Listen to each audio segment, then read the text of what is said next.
Assalamualaikum warahmatullahi wabarakatuh.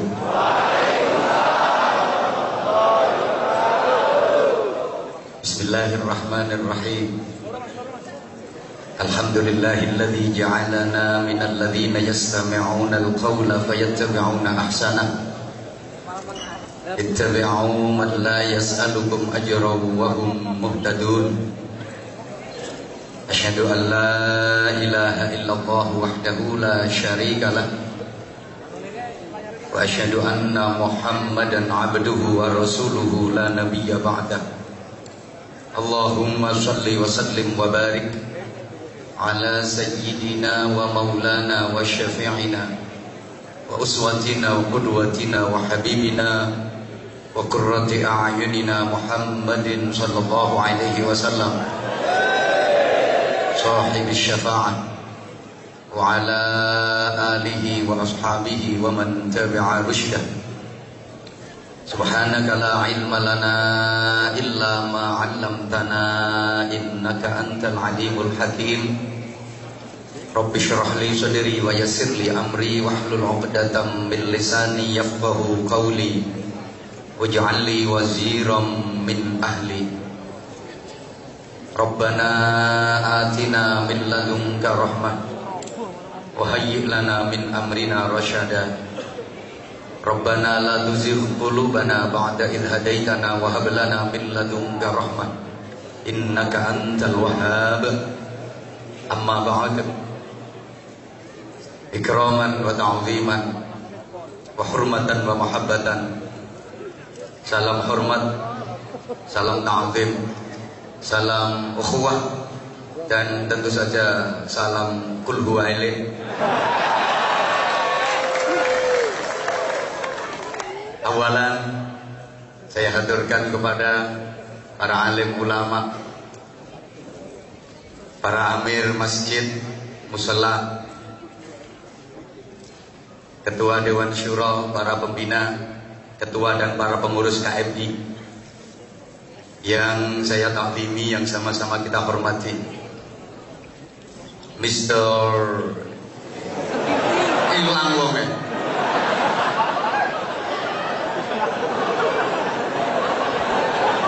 Rasido.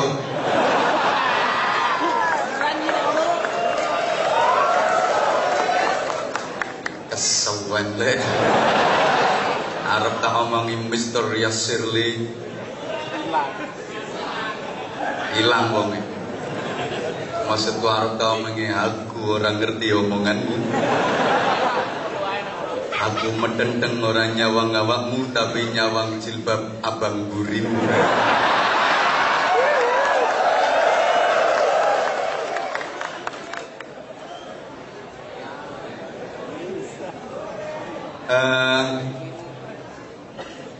Para pejabat KBRI yang berkenan hadir yang sangat saya hormati, sahabat-sahabat Banser yang saya cintai, yang saya banggakan, para ikhwan, para akhwat fillah yang saya cintai, yang saya hormati, rahimakumullah.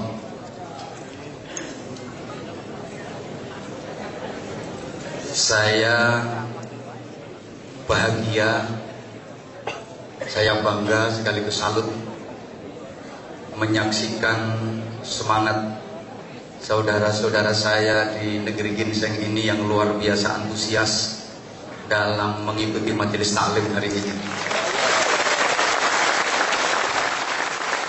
Subhanallah walhamdulillah wala ilaha illallah wallahu akbar. Tapi pertama saya terasa gimana gitu oleh MC Master of Ceremonial tadi. Saya dipanggil Al-Mukarram Kiai Haji. Jujur ketika dipanggil Kiai itu terasa bendol saya. Saya merasa sangat tidak layak dan belum pantas untuk dipanggil Kiai. Karena panggilan Kiai itu untuk orang-orang yang betul-betul paham dan mengetahui berbagai macam disiplin ilmu agama. Sedangkan Anwar Zahid Al-Fakir Al-Dhaif gak iso ngaji. Lagian kata orang-orang Yang pantas disebut kiai itu kalau istrinya 2. Kalau istrinya cuma 1 tuh ya ustadz gitu aja. Kalau istrinya 2 baru kiai. Kalau istrinya 3 syekh. Maksudnya syekh puji. Nah itu kan istrinya 3. Wah, bojone sik cilik. Emang Syekh Puji itu pinter. Kalau pilih istri itu yang masih tembean-tembean itu. Kata orang-orang gitu. Kalau istrinya 4, nah itu kanjeng. Maksudnya kanjeng doso. Kalau istri lebih dari 4 baru dipanggil eyang. Iya. Eyang subur. Itu istrinya sampai 8. Dadi kabeh. Mbuh, dia itu ikut imam siapa kurang tahu. Istri 8 masih jadi semua. Imam Maliki nggak boleh, Imam Hambali nggak boleh, Imam Hanafi nggak boleh, Imam Syafi'i nggak boleh, Imam Samudra wis mati. Makanya kasihan sampai guru bibine gempong untuk nentek. Kebanyakan istri. Saya pernah ditanya sama orang kenapa yang subur pipinya kempong untuk nentek, tak jawab kakek yang mentil.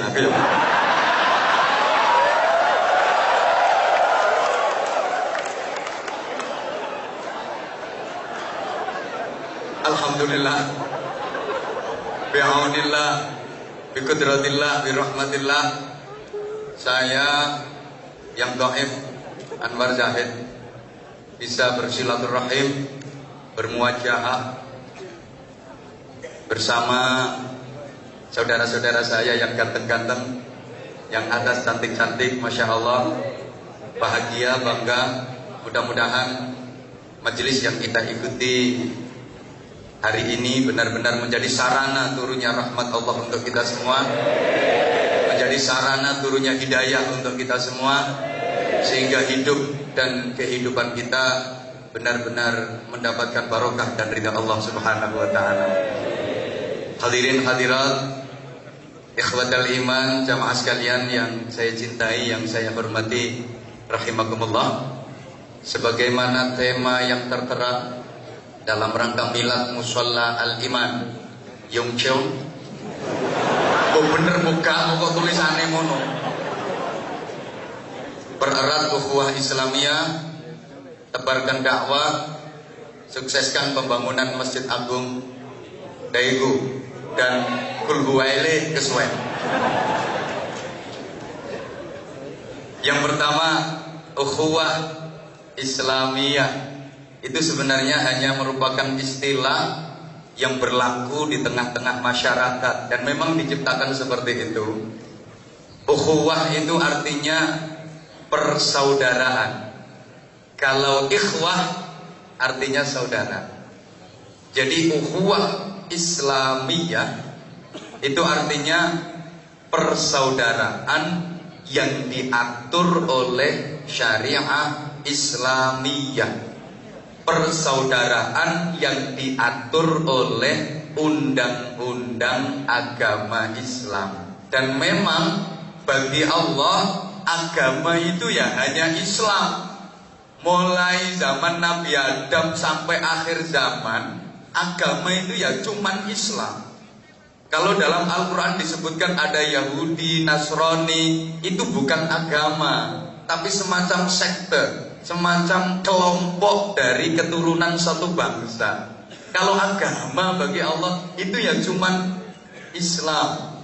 Jadi saya ulang, ukhuwah Islamiyah itu bukan hanya bermakna persaudaraan antar umat Islam saja, tapi lebih bersifat umum. Berarti rumah modelnya itu universal. Arase iso kuyo mek kuwi tok. Iku ngapalno suwengi yo. Bener bukan? Sifatnya menyeluruh, mencakup semua persaudaraan.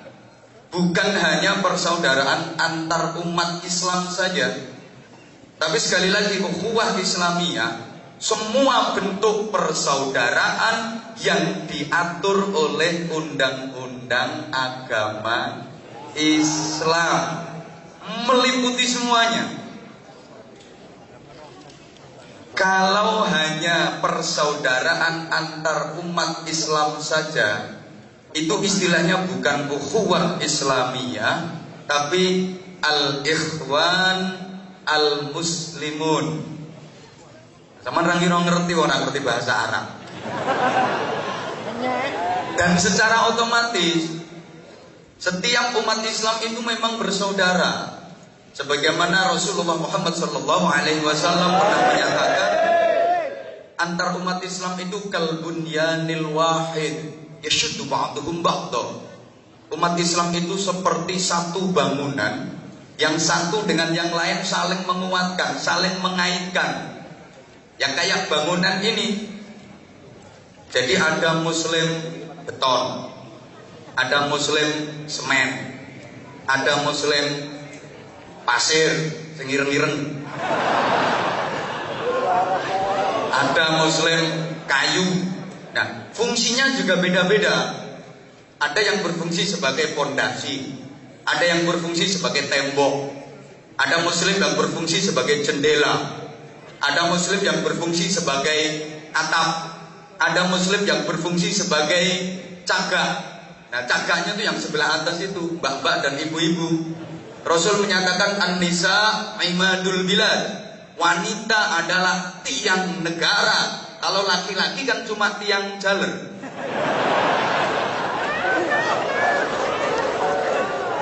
Jadi kalau Islam sudah menyebut dan mengatur ukhuwah Islamiyah, persaudaraan yang diatur oleh undang-undang agama Islam, maka sebenarnya gak perlu ada istilah ukhuwah-ukhuwah yang lain. Sudah tercakup semua. Kan sekarang ini dengan semuanya sering dengar ada istilah ukhuwah Islamiyah, ukhuwah basyariyah, ukhuwah insaniyah, ukhuwah watoniyah. Nanti kalau diteruskan lama-lama ada istilah ukhuwah tonggoniyah, persaudaraan antar tetangga. Kalau bukan tetangga berarti bukan saudara. Ada ukhuwah besaniyah, persaudaraan antar besan. Kalau nggak besan bukan saudara. Ada ukhuwah banseriyah. Kalau nggak banser berarti bukan saudara. Nanti ada ukhuwah gosipiyah, persaudaraan antar tukang gosip. Ada ukhuwah togheliyah, persaudaraan antar tukang penjudi tato itu. Iya, ada ukhuwah iya, macam-macam. Jadi jemaah sekalian, kalau sudah disebutkan ukhuwah Islamiyah, itu sudah meliputi semua bentuk persaudaraan. Bukan hanya antar umat Islam saja, termasuk persaudaraan dengan alam, persaudaraan dengan tumbuh-tumbuhan, persaudaraan dengan binatang, persaudaraan dengan sesama manusia, baik yang muslim maupun yang non-muslim. Allahumma sholli ala Muhammad. Para ikhwan, para akhwat, jemaah sekalian yang saya cintai rahimakumullah, persaudaraan itu sebenarnya terbentuk karena adanya persamaan. Tolong diperhatikan kata-kata saya. Persaudaraan itu terbentuk pada dasarnya karena adanya persamaan. Karena terjadi persamaan, maka terjalinlah persaudaraan. Dan semakin banyak persamaan, maka akan semakin kuat persaudaraan. Arase isoku yang begitu. Kayak saya dengan Anda semua ini kan banyak persamaan, betul?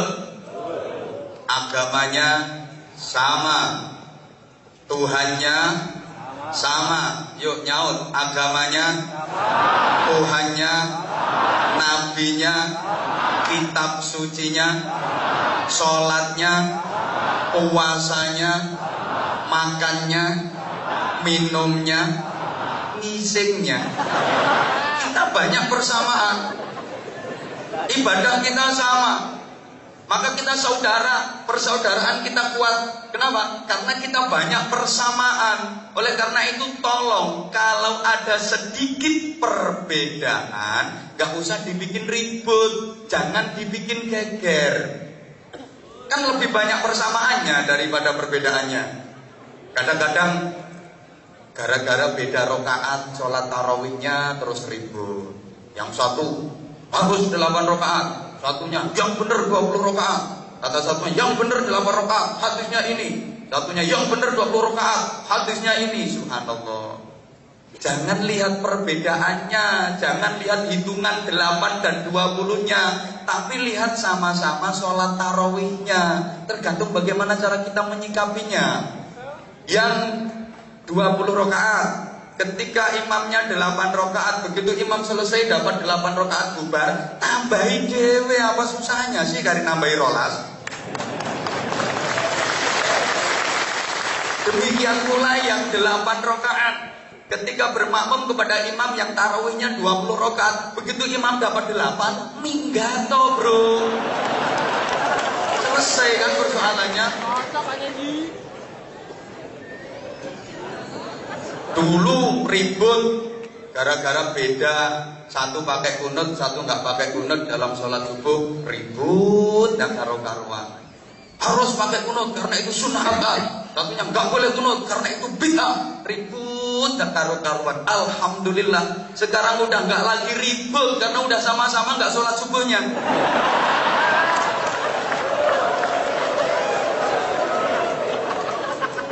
Ya Allah. Saya pernah baca satu buku, ada seorang tokoh besar Muhammadiyah yang dalam ajarannya sholat subuh tanpa kunut. Beliau adalah almarhum Buya Hamka. Kenal? Ya harus kenal. Beliau tokoh Islam Indonesia yang luar biasa. Buya Hamka pernah berangkat haji ke Makkah, tentu saja, bukan ke Seoul, bareng dengan ketua umum pengurus besar Nahdlatul Ulama waktu itu almarhum Kiai Haji Idham Khalid. Dan ketika itu berangkat haji masih pakai kapal laut, belum ada pesawat, masih pakai kapal laut berbulan-bulan. Di situ diagendakan, dijadwal untuk ngimami sholat jamaah di kapal. Hari pertama yang jadi imam jamaah sholat subuh itu Kiai Haji Idham Khalid. Beliau ketua umum pengurus besar Nahdlatul Ulama. Kiai Haji Idham Khalid jadi imam, Buya Hamka jadi makmum. Kiai Haji Idham Khalid ngimami sholat subuh itu nggak pakai kunut. Selesai sholat diprotes sama santrinya, Yai tadi sholat subuh kok nggak pakai kunut? Ya nggak pakai sujud sahwi, emang sengaja nggak kunut. Kalau niatnya mau kunut ternyata kok lupa sujud sahwi. Ini yang nggak pakai sujud sahwi, emang sudah niat nggak pakai kunut. Diprotes sama santrinya, kok nggak pakai kunut tadi sholat subuhnya? Apa jawab beliau? Di belakangku ada yang jadi makmum lebih tua dari aku. Beliau Kiai Haji Buya Hamka. Beliau nggak pakai kunut. Maka aku sholat subuh saat ini nggak pakai kunut, yo sesuk kayak kunut. Sekarang pray dulu lah, menghargai orang yang lebih tua yang ada di belakang. Hari kedua yang jadi imam Buya Hamka. Buya Hamka itu tokoh besar Muhammadiyah, ngimami sholat subuh pakai kunut. Makanya sekali-kali Muhammadiyah itu kalau subuh ya pakai kunut. Ini makmumnya bingung, ini yang Muhammadiyah. Kata si makmum yang Muhammadiyah, katanya nggak boleh kunut. Itu imam, itu tokoh kita, pemimpin kita kok pakai kunut. Bingung ini, akhirnya yuk kunut seperempat. Coba bayangkan betapa beliau-beliau yang ilmunya luar biasa mengesampingkan hal-hal yang sepele kayak gitu. Lah sing ilmune ceketer-ceketer koyo ngene. Kroco-kroco koyo ngene iki perkara ngono dienggo debat lho, Bro. Subhanallah, kadang-kadang soal lebaran aja ribet. Satu hari Rebo, satunya Kamis. Yang Rebo merasa yang benar itu Rebo. Ini sekarang sudah Lebaran kok masih puasa, itu gimana? Haram. Beres sing Kemis, yang benar yang Kemis. Ini masih puasa kok. Udah apa? Kata yang Rebo, ini udah Lebaran kok masih puasa, haram. Kata yang Kemis, wong ini masih Ramadan kok udah Lebaran. Subhanallah, ribet. Akhirnya pemerintah memutuskan Kemis. Aku ditanya sama orang, ini gimana? Saya kalau ikut hari raya Kemis ikut pemerintah gimana? Tak jawab, nah itu riyo negeri aku. Kalau saya Lebarannya Rebo, swasta. Nggak ikut pemerintah. Itu masih ada yang nanya, gimana kalau saya Lebarannya Rebo tapi sholat idnya ikut Kemis? Nah, itu namanya swasta bersubsidi. Ya karena pemerintah bingung menentukan Lebaran. Ya mungkin nunggu kalau aku jadi Menteri Agama. Tak putusi jelas, nggak usah kul huwaile kesuwen ngono. Apa bingung Rebo Kemis dalilnya ini langsung palune tak tutup. Dok. Keputusan puasa diulang dari awal. Beres. Ayo pekok kabeh yo ben. Ora usah ribut-ributan. Yang kedua, untuk sidang isbat tahun depan biar gak ribet, yang ikut musyawarah sidang khusus wanita, laki-laki gak boleh ikut, bikin bingung. Kenapa? Karena yang paling paham dan tahu persis kapan datangnya bulan itu hanya wanita.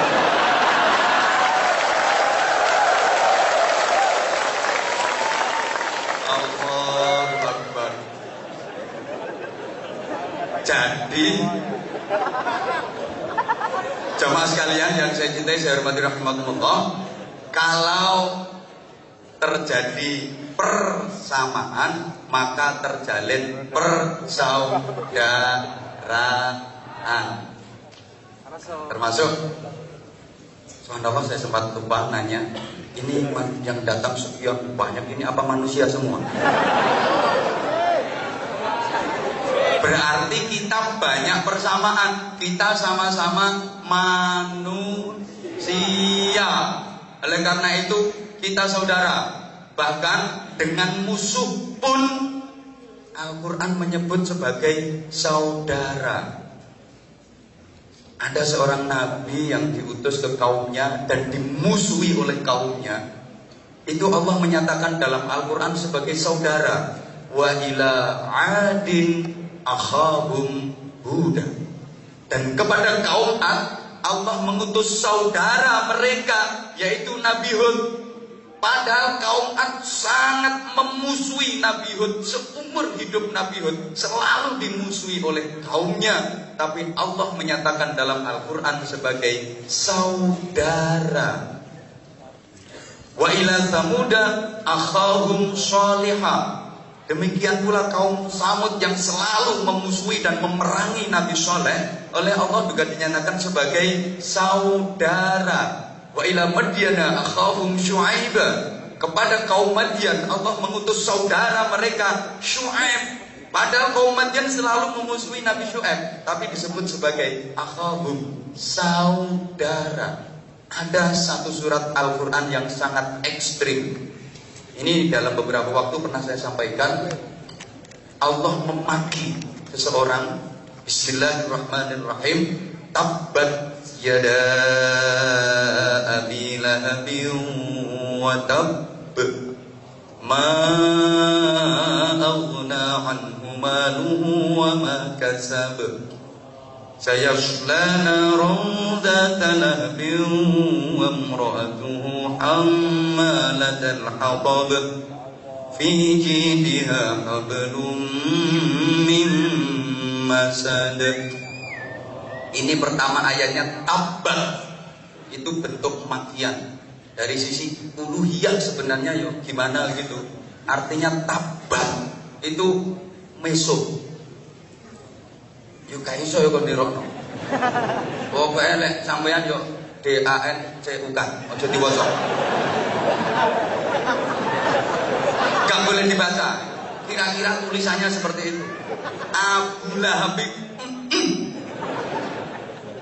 Itu pun membacanya dipindu. Watab tidak boleh watab gitu, tapi watab be. Saking gregetene Gusti Allah sama Abu Lahab. Istrinya katut. Wa imra'atuhu hammalatal hatab. Allahumma shalli ala Muhammad.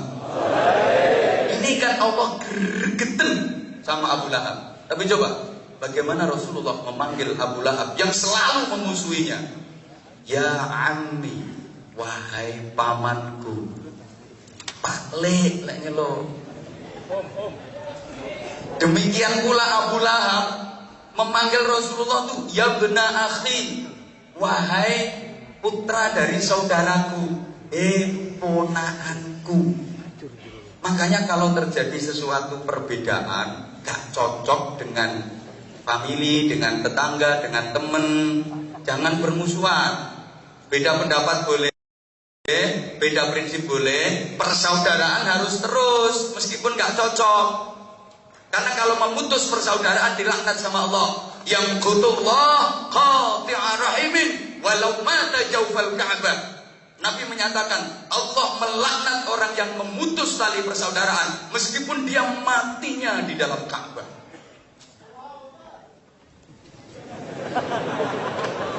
Subhanallah. Dalam hadis lain la yadkhulul jannah qati'ur rahimin. Orang yang memutus tali persaudaraan selamanya enggak bisa masuk surga. Makanya ketika misalnya dengan keluarga kok tidak cocok, gak apa-apa. Saya memang gak cocok sama dia, tapi dia paman saya. Saya memang gak cocok sama dia, tapi dia bibi saya. Anak itu emang nuwakal, aku gak senang, tapi dia keponakan saya. Jangan kok gak dulur-duluran ya wis. Apalagi sampai ada yang keliwat, gak dulur-duluran gak pak. Lambene wong Jawa biasanya kayak gitu. Orang Abu Lahab saja yang bencinya kepada Rasulullah luar biasa, manggilnya masih ya bena akhi, keponakanku. Maka kalau ada nggak cocok sama teman, nggak cocok sama keluarga, nggak cocok sama tetangga kok gak tonggo-tonggoan, gak konco-koncoan, gak paten, berarti dia lebih jahat daripada Abu Lahab. Masya Allah. Maka ketika surat Tabat itu turun, ada seorang sahabat kalau nggak salah namanya Ibnu Nuaim. Itu saking gregetannya sama Abu Lahab, dia mikir Allah saja gregetan sama Abu Lahab, saya juga ikut gregetan. Dia itu setiap saat wiridannya itu Tabat. Calumbuan ini mau Tabat dan saya sambil bawa batu. Setiap Tabat ya Abu Lahab, ini batu ditempelno. Niat ngepruk ndase Abu Lahab. Jadi ya Abu Lahab. Begitu sampai istrinya Abu Lahab, wamro'atu, ini batunya dikerepes-kerepes, diunyet-unyet, niat ngerepes apa nih?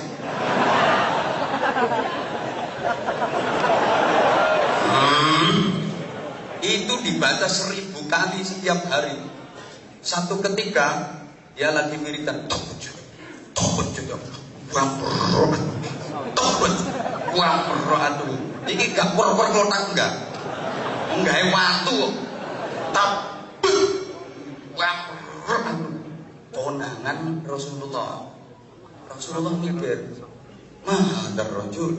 Bahasa Arab itu kalau pakai pertanyaan itu ada unsur heran. Apa ini?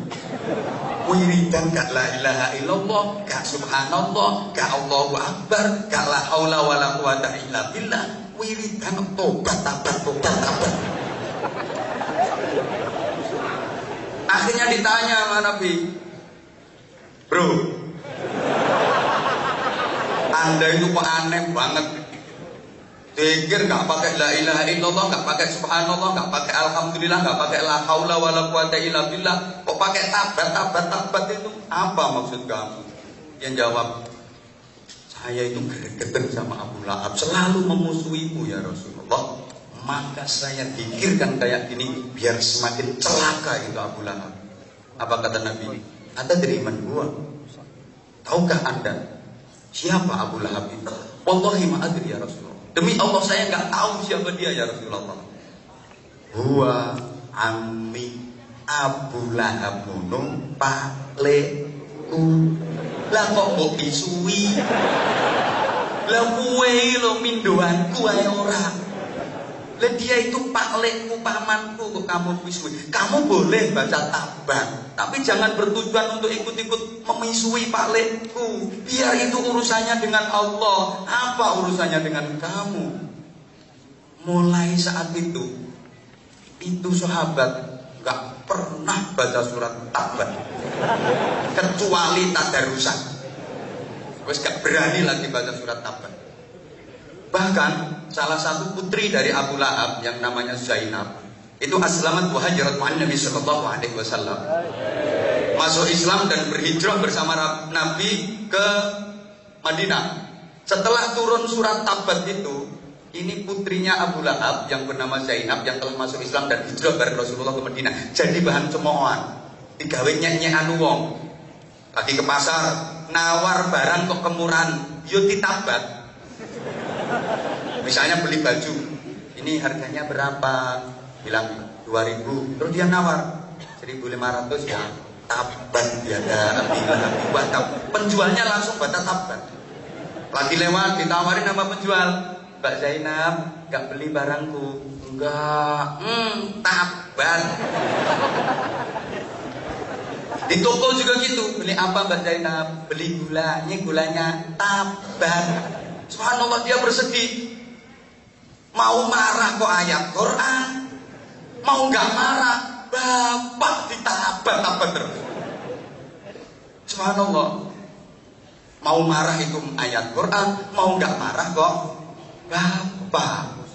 Iya, kalau tabat dibaca di masjid, di musola, no pasar tabat, no toko tabat, no warung tabat, di mana-mana tabat. Kemudian dia menangis, madul kepada misanannya, sepupunya yaitu Rasulullah Muhammad SAW.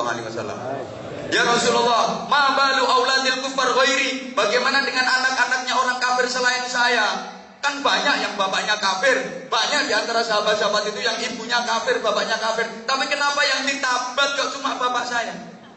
Yang lain kok gak ditabat?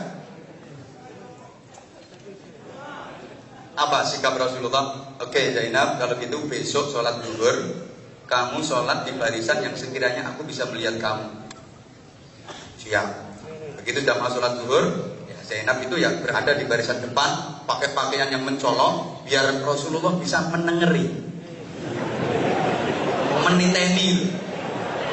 Selesai sholat jamaah Rasulullah, Zainab terus berdiri. Zainab ta'al, Zainab kemari. Ya Rasulullah. Zainab berdiri di samping Rasulullah. Kemudian Rasulullah bersabda, Alihi bintu Ami, ini putrinya pamanku. Rasulullah nggak mengatakan hadihi Zainab binti Abi Lahab, enggak. Nggak mengatakan ini Zainab putrinya Abu Lahab, tapi hadihi bintu Ami, ini putrinya pamanku, ini saudari sepupuku. Fala yaqulanna ahadun ilaiha illa khairan. Mulai saat ini siapapun tidak boleh mengatakan kepadanya kecuali perkataan yang baik.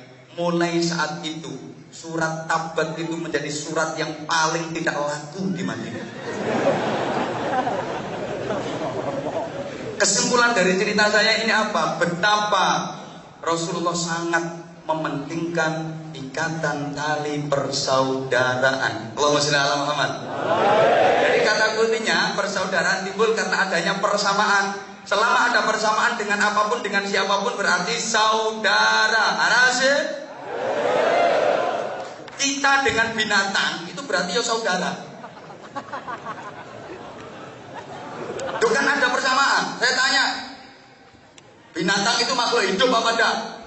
Nah terus kita, termasuk yang ngomong, makhluk hidup apa enggak? Ya berarti sama dong.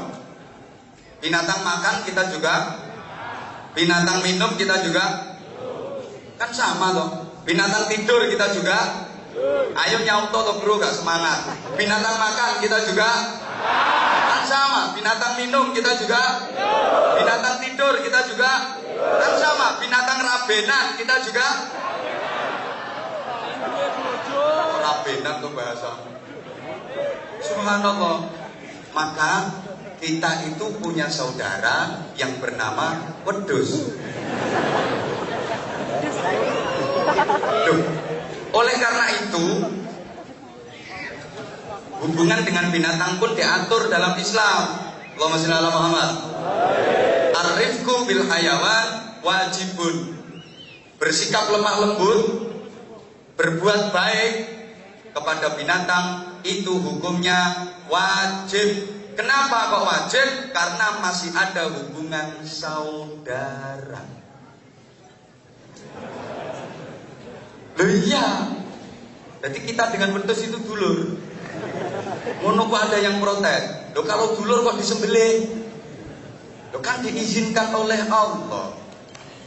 Memang diizinkan oleh Allah, ya disembelih. Tapi karena masih mampu dulur, nek nyembelih gak oleh ngawur. Harus menetapi beberapa ketentuan, beberapa syarat. Wong beleh dulure yo. Pisaunya harus tajam. Terus warihil madbu, binatangnya harus dienakkan, posisinya enak, baru dingok. Jangan sampai menyakitkan. Ingat, besok Idul Adha, misalnya sama lagi nuntun kambing, ditanya sama teman, harus nyanti kan? Beleh dulur. Lah dulur kok disembelih? Emang disuruh sama Allah kok. Halo? Ya Allah ya Karim. Mohon maaf, ada makhluk Allah itu kan macam-macam. Ada makhluk yang punya akal, nggak punya nafsu. Namanya malaikat. Punya akal, nggak punya nafsu. Ada yang punya nafsu, nggak punya akal. Namanya binatang. Nah kita ini manusia komplit, punya akal juga punya nafsu. Bentar, panitia perkemisan nanti dulu. Sung kotak. Ini baru mau serius ngajinya.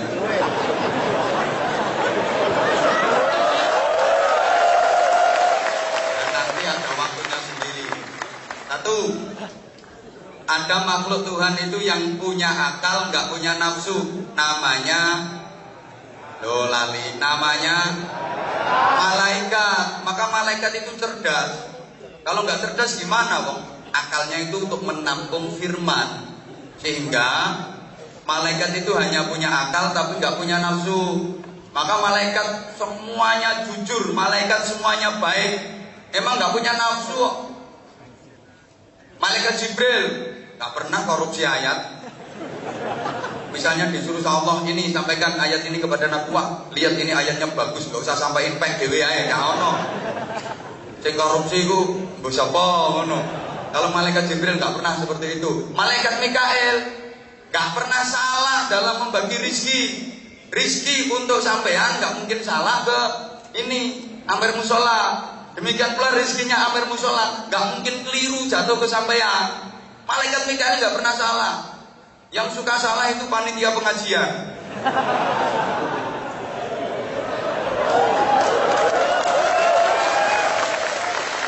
Aku tahu soalnya. Bareng tekan omah keliru grup sadro.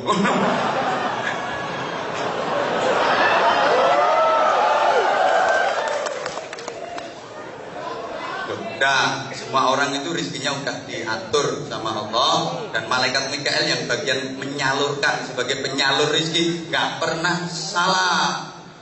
Wis ana jatahe dhewe-dhewe. Setiap orang ada jatah rezeki masing-masing. Kerja itu hanya bagian dari ikhtiar. Jangan dipikir kalau kerjanya keras pasti rezekinya banyak. Belum tentu. Wong loro nemen iki lho. Loro nemen wis gak iso apa-apa karep.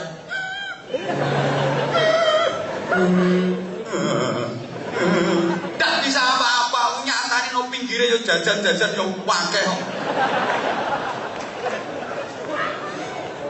Dikira kalau kerjanya keras terus duitnya banyak, kalau kerjanya nyantai gak bisa dapat duit banyak. Kata siapa? Itu orang-orang yang cari batu itu di gunung itu pakai gergaji, krok, krok, krok.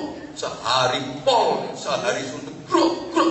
Batu besar-besar itu yang diambil, glodak, glodak. Kerjanya keras, krok, krok. Keringet itu sak neker-neker. Krok, krok. Sedino tet paling bayaran 1.000. Itu yang diambil batu kaput gede. Ada yang ngambil batu cowili tapi 20 juta batu ginjal.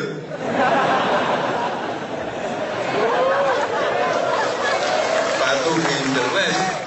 Oke. Terus malaikat Malaikat Israel juga gitu. Gak mungkin salah nyabut nyawa, gak mungkin salah sasaran.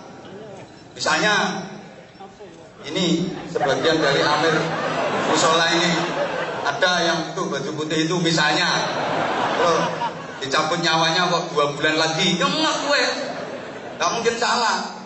Terus sampean misalnya besok dicabut nyawanya, ya besok. Saya misalnya 90 tahun lagi ya. Israel gak mungkin salah. Karena malaikat itu nggak punya nafsu, maka malaikat nggak pernah dosa. Jadi malaikat itu ada apa ya? Ada dosa kayak apa itu nggak kepingin lah malaikat itu. Kamu pernah dengar ada malaikat minum ciu? Ambo ono bokong kau, wedi malaikat itu serang ujung lere. Mesin biasa pelora-pelora apa to ngamun. Loh iya, emang malaikat itu udah punya nafsu, dia hanya punya akal. Sehingga malaikat itu gak tahu gojlok-gojlokan, tahu tugasnya masing-masing. Misalnya malaikat Jibril lagi lewat, tahu malaikat Israfil yang tugasnya niup trompet itu. Jibril yang gak pernah gojloki, bel, harap tahun baruan kok trompet. Udah. Gue emang gak punya nafsu, hanya punya akal. Saya tanya, tolong dijawab. Halo. Aku takut jawab ya. Taman seneng di kenal wong, ambek kenal malaikat, nu seneng di. Hah? Seneng kenal wong. Wong karo malaikat itu lebih mulia wong, lebih mulia manusia daripada malaikat. Malaikat pantes gak pernah dosa. Emang gak dikasih nafsu. Gak duwe birahi, gak duwe nafsu. Kita wong untung mulus-mulus putih-putih. Kebelas orang ngiler. Enggak duwe nafsu. Ada sampai yang ngurus cewek Korea sing sak mene-mene. Masalahe nganti kemalan ngene. Ya Allah, ya Allah. Satu, udah. Yang kedua, cukup dah ini waktunya nanti. Ya tolong nyumbang piro ini. Ini kono lelangan ya. Dua, kalau binatang itu punya nafsu tapi nggak punya akal, maka kehidupan binatang itu yang monoton. Dia hanya punya nafsu tapi nggak punya akal. Maka dalam dunia perkewanan nggak ada perkembangan, nggak ada kemajuan. Suruh bikin pakaian nggak bisa. Makanya sampai saya ini gak ono pedet katoan gak ono. Dalam dunia binatang itu nggak ada kemajuan, nggak ada perkembangan. Siapa yang pernah WhatsAppan sama garangan? Facebookan ya ndak iso. Jadi cet panggah. Mulai dulu sampai sekarang sampai kapanpun kehidupan binatang itu ya kayak gitu. Suruh baca aja nggak bisa. Emang sama Allah dibikin seperti itu. Kalau binatang bisa baca, gawat. Misalnya ada kambing bisa baca. Wih, anak kambing lagi lewat di depan warung. Situ ada tulisan jual sate kambing muda. Nangis terus.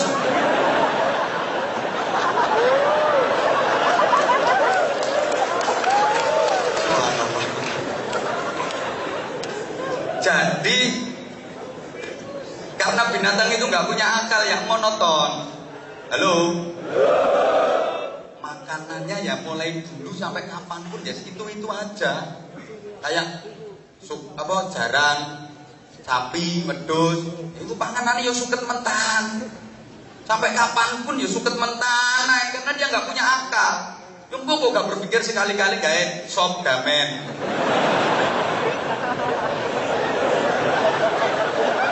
Apa gawe tongseng kebon. Gak iso. Apa iki? Ayam iki makanane jagung ya ora tahu gawe rendang. Wis ora iso ngono iku. Gak bisa. Karena dia nggak punya akal, maka nggak ada agama, nggak ada aturan, nggak ada agama. Nggak percaya kan perlu herder, patek celeng. Takon nono, bro, agamamu apa? Lekat ngomong. Emang nggak punya agama, karena nggak ada agama, nggak ada aturan. Wedhus si rabenan tak dalan-dalan biasa. Wedhus lanang ketok, wedhus wedok celingkring langsung biasa, nggak ada agama. Makanya apa nono TKI? Kok kali pacaran no tengah dalan pacaran tak dalan-dalan karo sing model ndukur-ndukur ngono kae. Berarti lebih hina daripada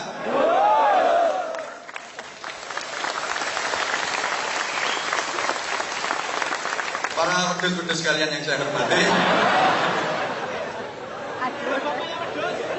Subhanallah. Lah namanya wedhus gak punya akal loh. Dia kencing sak dalan-dalan biasa, gak ada agama, gak ada aturan. Moye tur. Mari wis gak ada cewek. Ngono kadang-kadang ditiru karo wong. Moyo yo tur tanpa cewek. Ceweknya pakai obat, maksudnya obat tabir.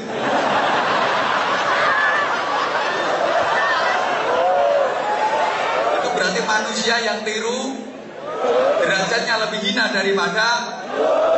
Oke, kalau malaikat punya akal tapi nggak punya nafsu, kalau binatang punya nafsu tapi nggak punya akal, lah manusia. Ini manusia semua kan? Ini komplit. Ya punya akal, ya punya. Ayo tuh nyaut. Ya punya akal, ya punya. Ya punya nafsu, ya punya. Komplit. Maka ketika akal manusia bisa mengendalikan nafsunya, maka dia bisa lebih hebat daripada malaikat. Tapi sebaliknya, ketika justru nafsunya yang mengendalikan akalnya, maka dia lebih hina daripada binatang. Enak ngomong wedhus cocok karo nyawang aku. Tau enak. Wedhus sampe ngene. Matur suwun. Wedhus tapi disenengi wong akeh kok.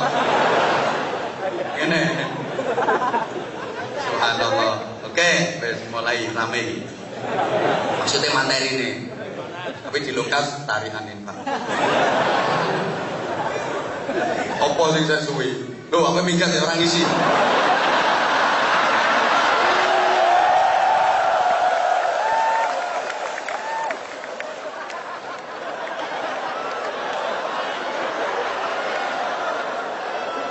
wis nek kudu ngoyo. Tapi cewek lho ya. Oh, pas gak cewek kok. Lagi berarti kayak contoh dipraktekno. Aja rame-rame sana sing dukur. Wes, iku bisa.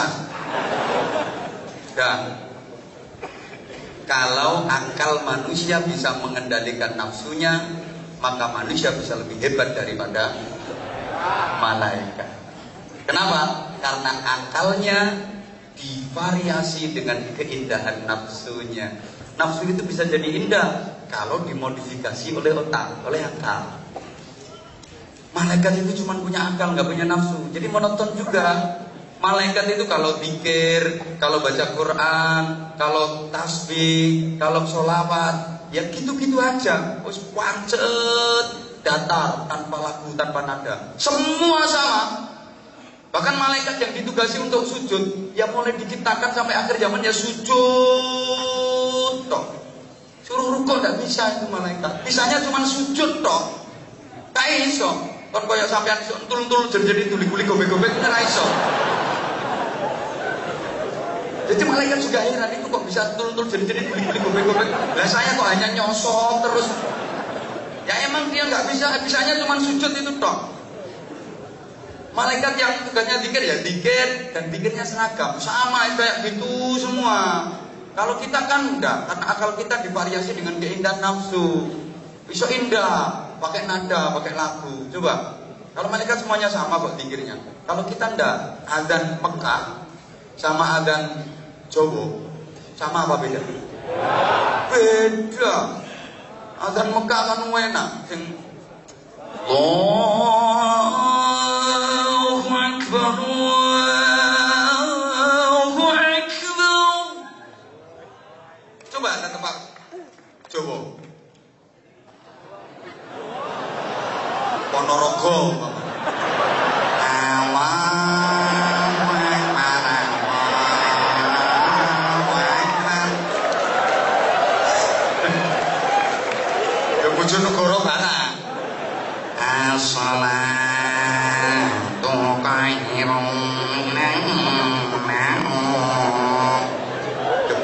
Adanya aja udah beda-beda. Jawa Barat, Korea raiso. Bahasa Korea iso ku mobil mogok dorong dong kuwi tok.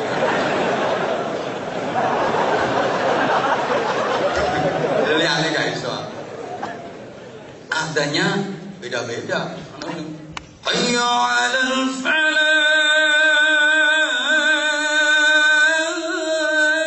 Ada yang kayak gitu, ana sing modele hayya 'alal falah. Macam-macam. Terus apalagi baca Qur'annya Imam Masjidil Haram sama baca Qur'annya Imam Masjidil Yongcheon. Wah, piye unine kuwi kok? Kira-kira sama apa beda? Sama. Beda. Mekah itu pena. Alhamdulillahi rabbil alamin. Ar-Rahmanir Rahim. Maliki yaumiddin. Pena. Ingin iki mana?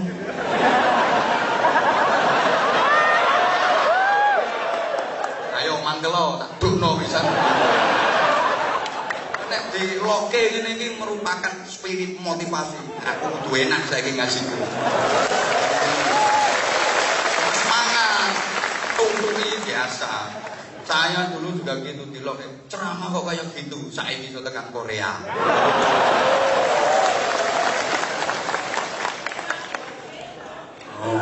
Rumangsamu ora penak. Yo penak. Rumangsamu dinyek yo ora penak. Yo penak. Kuwi nek atimu waras. Nek dinyek kok atimu lara berarti atimu gosok. Ngono. Halo. Baca Qur'annya beda. Zikirnya juga beda. Beda-beda kalau kita emang akal kita dihias dengan keindahan nafsu. Zikir aja beda-beda. Sama-sama la ilaha illallah itu beda-beda. Kalau untuk takbiran nih kok Allahu Akbar, Allahu Akbar, Allahu Akbar, la ilaha illallah kayak gitu. Tapi kalau untuk tahlilan beda lagi. Illallah, la ilaha illallah. Kan sama-sama la ilaha illallah. Tahlil aja beda-beda. Kalau tahlilnya wong sugih yo berkat gede yo. La ilaha illallah, la ilaha illallah, la ilaha illallah. Ane wong gak duwe berkat gepengnya.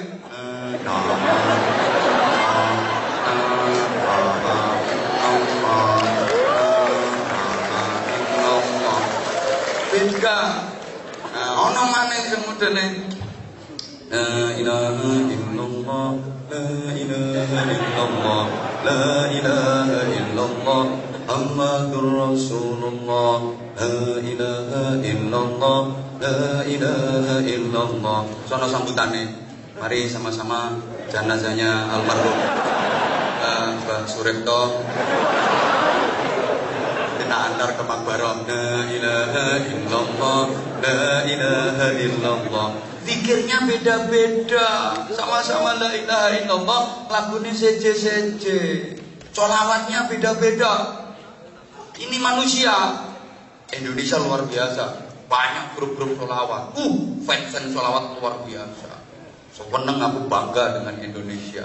Bahkan sholawatnya bukan hanya Allahumma sholli ala Muhammad. Ngantek padang bulan padangi kaya dina ambek terbangan malaikat apa iso ngomong rembulan sing awe-awe apa tuman kowe bulan kok awe-awe canggih wong Jawa canggih Indonesia canggih Allahumma sholli ala Muhammad. Biar sekarang dikatakan bid'ah macam-macam dilok-lok, sering saya sampaikan. Sholawat ya sholawat, ngapain sholawat yang padang bulan, yang pakai ngeplaki terbang macam-macam. Kuping keri krungu asline. Tapi tak bilangin orang-orang itu lek dilok ngapain ngeplaki terbang, jawab timbang ngeplaki ndasmu. Ya bener. nyatanya akhlaknya ya api-api kok. Pernah dengar ada tawuran antar grup sholawat? Ndak ono. Ono grup sholawat kok ngombeni ciu. Ndak ono. Akhlaknya api-api kok. Senengane musil. Aminnya juga beda-beda. Amin itu beda-beda.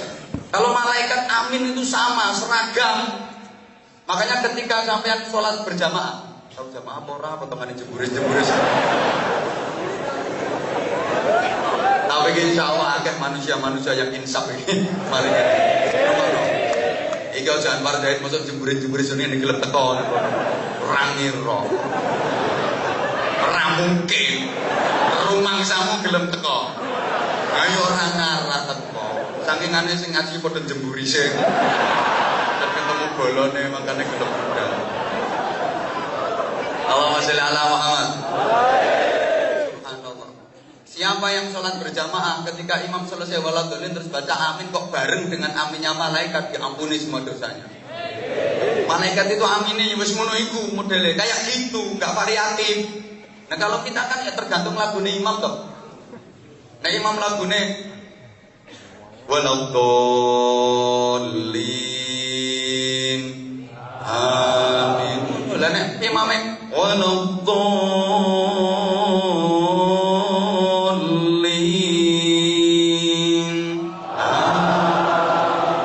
malaikat ra ngira iso ngomong. Kadang-kadang ngono amin amin amin. Udah cilik-cilik sing asem. Perkara imame kesuwen. Sama-sama amin itu mengamini doa itu lagunya juga beda-beda. Kalau doanya mantep kayak Ustadz siapa tadi? Itu ya amin amin amin amin ya Allah amin. Adek dongane singkat. Coba dongane ketahuan. Seorang ngerti karepe ndo mesam. Kainane amin. Amin. Amin. Mantep. Suwe-suwe mudah-mudun tangan. Amin. Lama-lama gak kuat nyonggot tangan tumpangna dhuwur kuku ambek dhewe.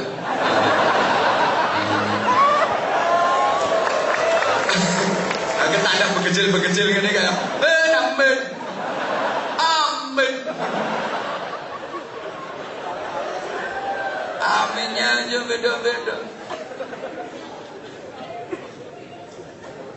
Jadi, tolong perhatikan, kalau akalnya bisa mengendalikan nafsunya, maka manusia lebih hebat daripada malaikat. Tapi, kalau akalnya dikalahkan sama nafsunya, justru nafsunya yang mengendalikan akalnya, maka manusia lebih rendah daripada binatang.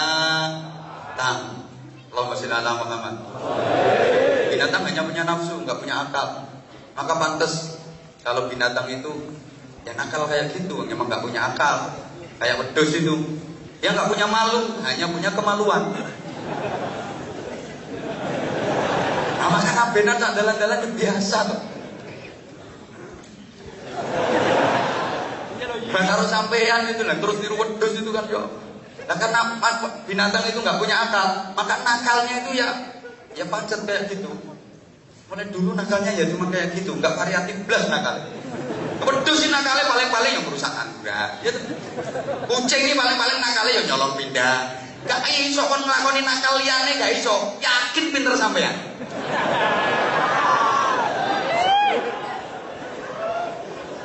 Tikus sih nakalnya ya wis merusak pari. Ngono iku. Nggak variatif sama sekali, nakalnya ya cuma seperti itu. Teman pernah dengar ada kambing jadi tersangka, kucing terus ditangkap KPK. Dah ono. Teman pernah dengar, ono wedhus nyolong sepeda motor. Ono, sing nyolong kuwi koncone. Iya, wedhus sing gak tau nyolong. Sehingga ketika manusia akalnya sudah dikuasai oleh nafsunya, nilainya lebih rendah daripada binatang. Larang kewane. Aku kan pernah nyampein, wong gendeng sampai sapi gendeng larang. Larang sapi gendeng. Sapi gendeng muncul kaya anak. Ayo sapa iso ngenekno? Hodak-hodak seletik sapi rapopo tangi maneh. Hodak kenek ngepek. Jajal palingmu sing gendeng muncul. Betul nggih pengumuman kon ngepek wong sak kathok-kathok kene ngono sing aku. Gak kira arep. Nah, ngomong-ngomong soal binatang saudara kita itu. Gitu sampean. Maka ini loh, ini bener banyak orang diridhoi Allah, dapat rahmatnya Allah, dimasukkan surga gara-gara binatang. Tapi banyak pula yang dilaknat Allah gara-gara binatang. Oke. Imam Ghazali, Muhammad bin Muhammad Al-Ghazali itu dapat ridhonya Allah gara-gara laler. Gara-gara lalat. Beliau lagi nulis kitab, zaman dulu itu kalau nulis kitab pakai tinta. Tinta itu bahasa Inggrisnya demangsi. Karo itu lagi nulis kan dulu pakai pena celupan terus nulis terus nulis. Itu ada lalat haus plek. Subhanallah. Ini lalat sut nyedot ini tinta diminum. Ini Imam Ghazali berhenti nulisnya, nunggu sampai lalat ini kenyang. Begitu lalat ini mabur pur mau nulis, koncoe teko plek melu pisan nyut. Imam Ghazali nggak mau ganggu ini lalat, padahal lagi nulis kitab loh ini. Biarkan kenyang dulu. Ya diem, bahkan nggak gerak. Takut kalau gerak nanti lalatnya sungkan. Terus mabur. Apa ini haus, ini kenyang, mabur. Mau dicelupin, tekon nih koncone, plek, suwengi lo nggak nulis. Perkara laler lo gentenan. Mau laler biasa, mau laler nggak biasa.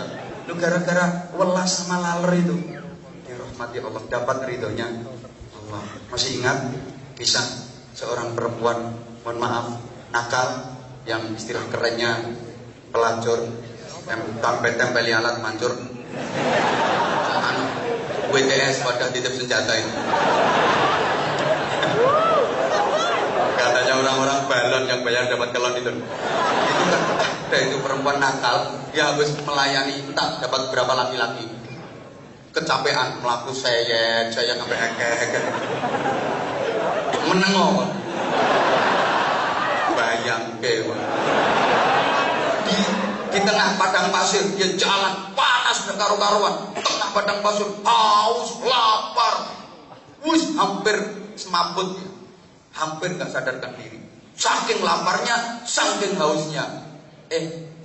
Kuasanya Allah di tengah padang pasir itu ada satu pohon yang rindang. Dia tertatih-tatih berjalan ke situ. Di bawahnya itu ada lowongan. Apa bahasa Indonesianya ini? Lubang itu terus sing gagak kok ya. Dan di lowongan itu ada air, ya semacam sumber kecil itu loh. Ada air. Sok meneng dia. Ini aku bisa minum. Yang mau ngambil air itu untuk diminum, itu di samping sumur itu ada anjing. Sorry, aku ngomong anjing kalau nyawang sampean ya. Itu kejet kosel-kosel karena kehausan hampir mati. Kemudian dia lepas sepatunya, dia turun ke lubang itu, dia tidur. Air itu, sekolah yang sepenting sama paham lah wis. Dia tidur air itu dan diombekkan. Diminumkan ke anjing yang lagi kecil-kecil yang kosel-kosel tadi. Begitu dapat minum, ini anjing terus seger, lari. Dia ngalak, gak minum demi kasih minum anjing. Diterima tobatnya sama Allah, diridhoi Allah gara-gara ngekei ngombe asu. Apa maneh ngekei ngombe aku?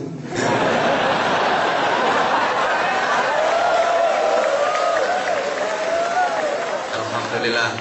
Ini tahu panitia minuman kesukaan aku, kopi. Semalam kan aku dikasih minum kopi susu. Tak bilangin nama panitia, aku paling gak seneng minum kopi susu karena minuman yang gak jelas. Lah kopi ini ngajak melek, susu ini ngajak turun.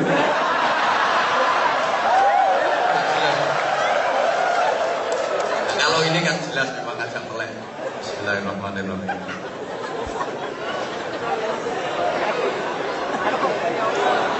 Kopi Korea ini modelnya ini.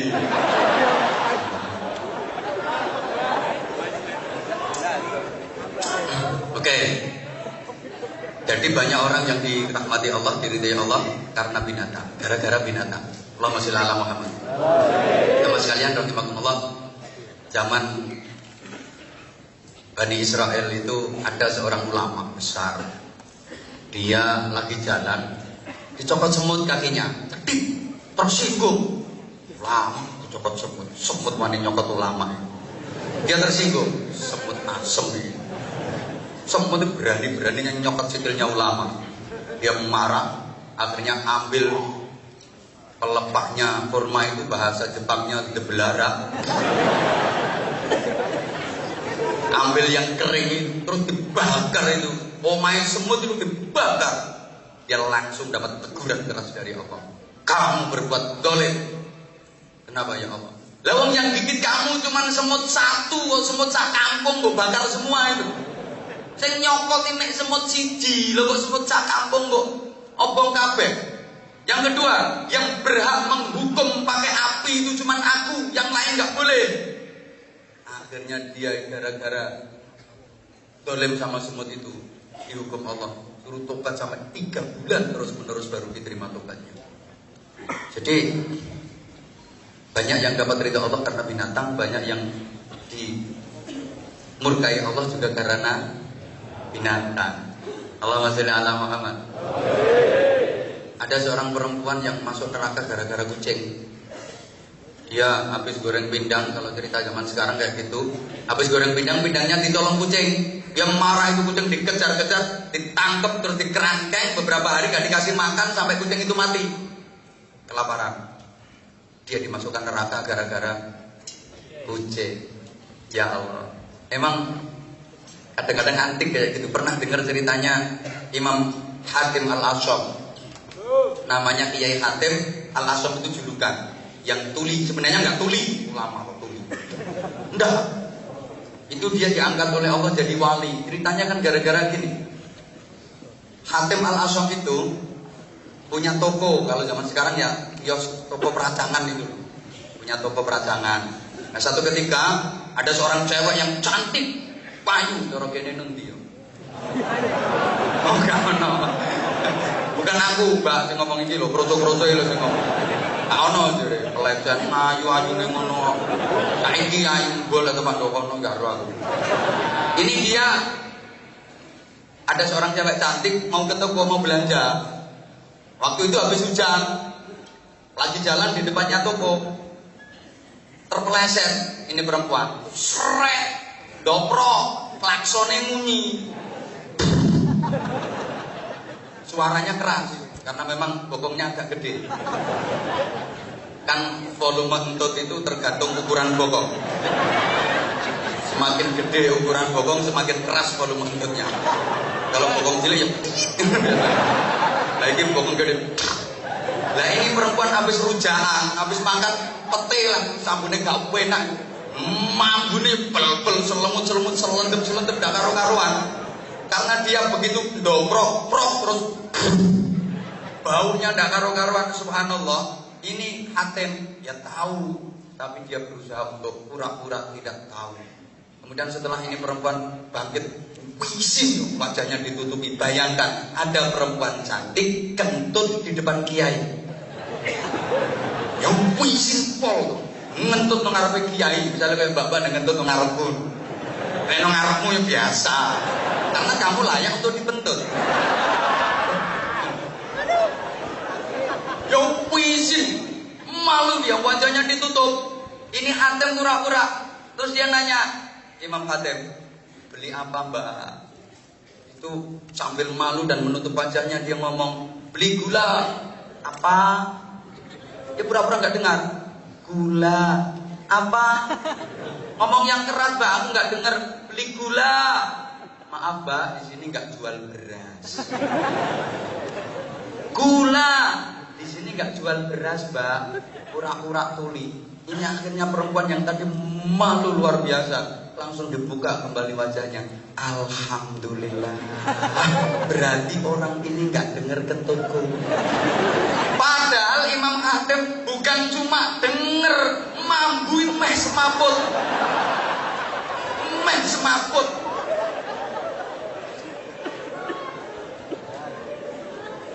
Tapi karena dia menutup kemaluan, menutup kemaluan,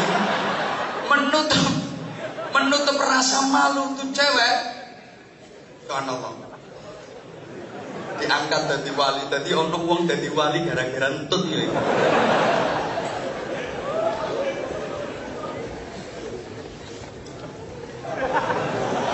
Modelmu kok gak percaya sih. Ini serius iki. Guyumu gak enak.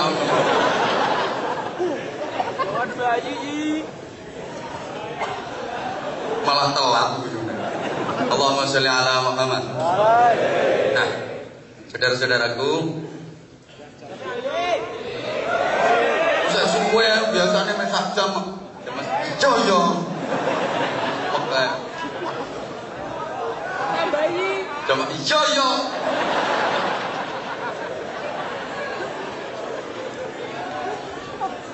Jamaah sekalian yang saya cintai, yang saya hormati, rahimakumullah. Ngangi aku tuh kene. Numpak pesawat ora melok nukono tiket ngono. Sing nukono tiket iki lho meneng ae. Ora melu numpak ya rewel kurang.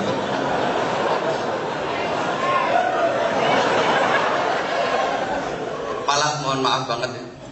Termasuk saudara kita yang gak boleh kita lupakan. Ini saudara kita yang juga banyak persamaan dengan kita, gak boleh kita lupakan, yaitu setan.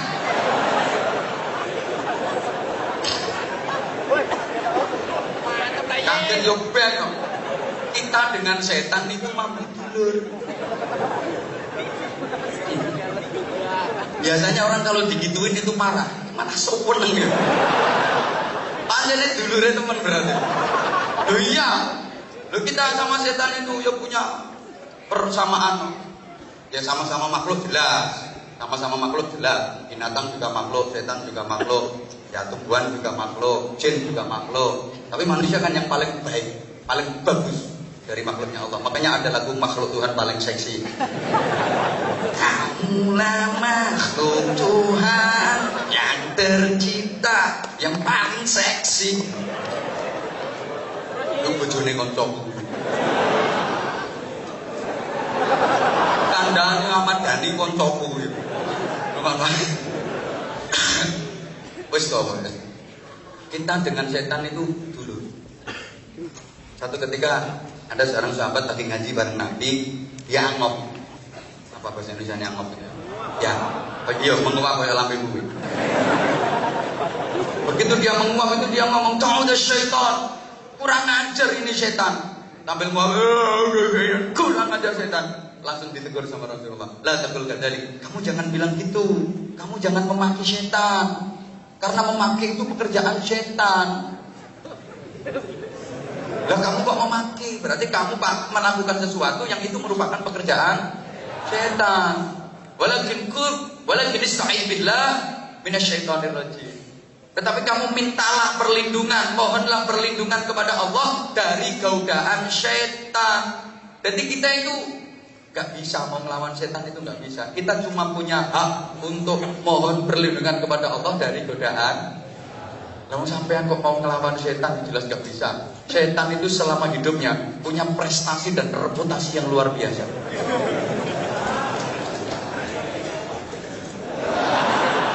Gaya dulurmu situ ego ya.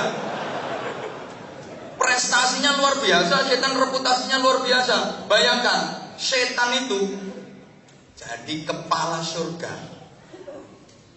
500.000 tahun. Jadi pimpinan penduduk swarga 500.000 tahun. Jadi penasehatnya malaikat 500.000 tahun. Setan ini hafal swarga RT piro gang piro hafal. Lah sampean pojokane swarga gak tau weruh. Kok mau melawan setan? Tidak bisa. Bisanya kita itu minta perlindungan kepada Allah dari godaan. Setan itu sangat pengalaman dalam menggoda manusia. Manusia yang model kayak apa kan gak pernah digoda sama dia. Pengalaman banget. Dan setan itu punya lembaga-lembaga.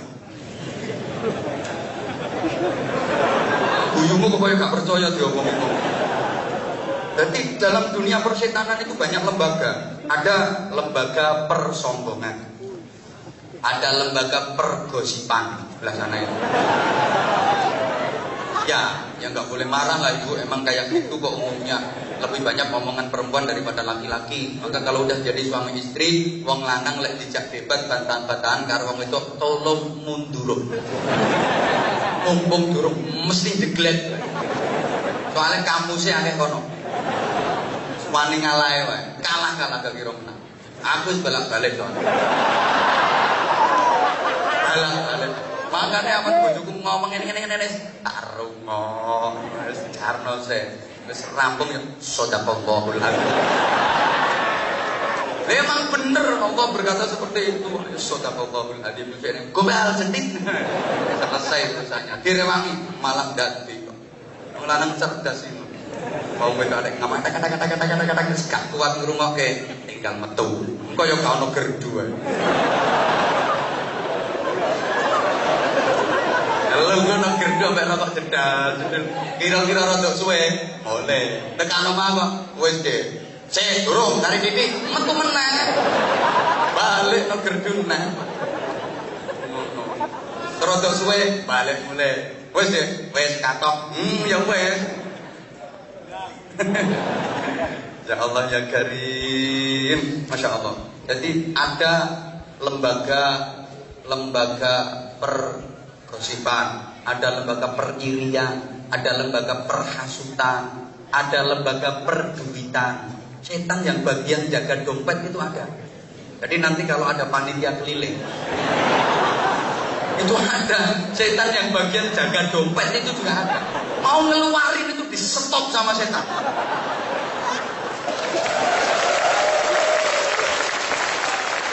Maka nanti kalau panitia keliling yang gak ngasih berarti itu temennya. Bukan hanya itu, kalau dia di stop kok masih tetap dia ngambil, itu setan gak kalah trik. Setan masih punya trik. Mau ngeluarin yang gede sama setan dibalik kayak ojo gede-gede. Maka nanti kalau di dompetnya ada duit gede tapi yang dikasihkan kok yang kecil itu juga berarti temennya.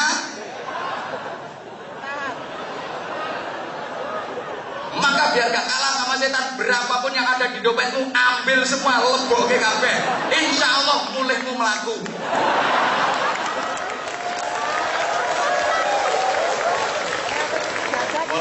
Mulai ngemis.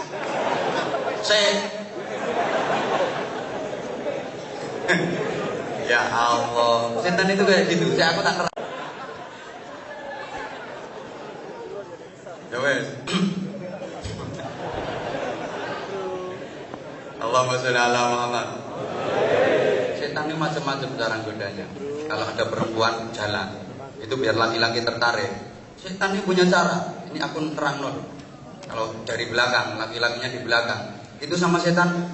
Mohon maaf ya, ini bokongnya perempuan didabuni. Makanya terus akhirnya melakukan bokongan kok. Karena didabuni sama setan itu.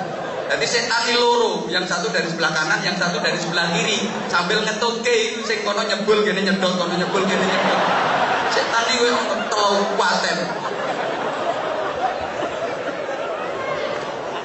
Loh ono kok al-mar'a idza aqbalat wa ma'aha syaitan wa idza adbarat wa ma'aha syaitan. Kowe ora ngerti artine, makane tak terangno ngono ae.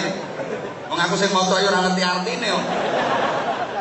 Lah kalau dari depan, setan ini kurang ajar. Kalau dari depan itu perempuan caranya goda gimana? Dilunggui sirahe. Jadi setan itu duduk di kepala perempuan. Nah karena kepalanya diduduki, makanya terus jalannya akhirnya sirahe terus ke asminatil bukhti ini kok 4 menit. Ngono. Nah terus sikile banjir no pedal iki wonten ngene. Nah terus diolahi pedal iki diolahi karo setan. Gak percaya yo. Sehingga nanti perempuan jalannya kan kayak gini. Nah itu karena mbok diomongin teman-teman yang sama setan. Aku paham wong dulur dhewe kok. Sama tak kasih tahu kan sama juga saudaranya cuma belum ngerti. Setan itu mbok kok sesuai terus. Subhanallah. Caranya goda itu macam-macam. Cara goda manusia itu macam-macam. Itu setan. Dan setan itu ya, ngomong setan ini gak ada habisnya memang. Ya karena yang diomongi juga sampai aku ribet ya, khawatirnya tersinggung bener. Dulure tak ceritake khawatir ono sing mangkel ngono lho aku.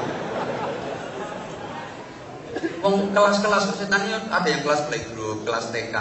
Setan yang goda bayi itu juga ada, namanya Ummus Sibyan kalau dalam kitab. Makanya kalau ada bayi kecil, ya semua bayi pasti kecil ya.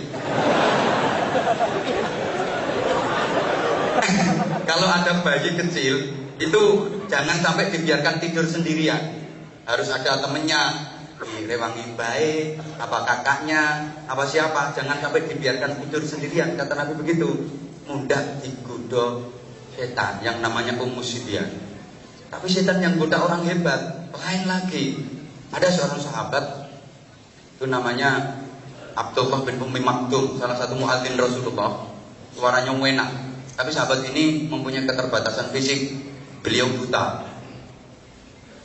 Tapi rajin sholat jamaahnya. Ya karena kondisi buta, setiap berangkat sholat jamaah itu pakai tongkat. Orang buta. Nah, satu ketika waktu Abdullah bin Ummi Maktum ini berangkat sholat jamaah sambil tuk bawa tongkat kayak gitu, dia kesandung batu besar, geludak, kepalanya terantuk batu, berdarah. Ini cara sampeyan ngarep budal yang masjid kok tiba sirai gubrak. Kira-kira terus nyang masjid apa balik mulai? Umpama sampeyan ngono lho. Arep nyang masjid durung tekan nggon kok tiba gludak sirahe bocor, terus ke masjid apa pulang? Hebat berarti terus ya weh. Terus mulai maksudnya kan gitu. Terus mulai. Ini Abdullah bin Ummi Maktum lanjutkan berangkat ke masjid, dia langsung kejedek, nggak cari betadin, waktu itu belum ada betadin. Dia dibersihkan ini tetap sholat jamaah bareng Rasulullah. Akhirnya setan-setan itu musyawarah. Ini gimana ini cara goda orang ini? Ya Allah. Terus hari berikutnya mau berangkat ke masjid, tetap berangkat jamaah dalam kondisi kepalanya habis bocor itu. Mau berangkat itu di tengah jalan itu ada yang nyegat. Assalamualaikum. Salam. Mau jamaah kek? Iya nak. Mari kek saya tuntun biar gak terjatuh. Ya nak, terima kasih. Antar dituntun ini sampai ke masjid. Begitu sampai ke masjid, ini kan yo terus Abdullah bin Maktum, nah kamu baik banget. Nuntun wong jamaah itu baik apa baik? Nuntun orang berangkat jamaah itu baik apa baik? Tolong dipegang kata-kata saya. Itu baik. Begitu sampai ke masjid, ini Abdullah bin Maktum berkata begini, nah kamu baik banget, terima kasih udah nuntun saya sampai ke masjid. Ini saya punya kurma, kamu ambil. Enggak, saya enggak. Saya nuntun, saya ikhlas kok. Ikhlas itu baik apa baik? Baik. Hari ketiga, begitu mau berangkat sholat jamaah di tengah jalan, dicegat lagi, kayak mau jamaah kayak, iya nak, mari kayak saya tuntun biar gak terlambat. Begitu sampai masjid, terima kasih nak, kamu baik banget. Ini kakek punya sorban, kamu ambil. Enggak, saya niatnya ikhlas kok. Ikhlas itu baik apa baik? Begitu sampai hari ketiga, berangkat jamaah dituntun lagi nama itu. Begitu sampai ke masjid, terima kasih nak, karena kamu kemarin tak kasih kurma ndak mau, tak kasih sorban juga ndak mau. Kamu udah nuntun saya selama 3 hari. Saya doakan mudah-mudahan kamu dapat ridho Allah. Enggak kek, saya enggak mau dapat ridho Allah kek. Enggak kek. Ini penasaran. Tanda tangannya ke Abdullah bin Maktum. Cek. Sebentar. Kamu itu aneh. Tak kasih kurma kamu ndak mau. Mungkin bapakmu jeragan kurma. Mungkin ayah kamu bos kurma, pantas wajar kamu gak mau tak kasih kurma. Terus kemudian tak kasih sorban kamu gak mau, ya wajar lah. Mungkin ibu kamu penjual sorban. Tapi ketika tak doakan mudah-mudahan dapat ridho Allah, kamu kok enggak. Kamu itu sebenarnya siapa? Saya setan kayak. Dari dia itu setan. Lah Abdullah bin Ummi Maktum kan heran, kalau kamu setan, harusnya kamu kan goda saya. Mengapa justru kamu malah nuntun saya untuk pergi sholat jamaah? Itu melanggar perda.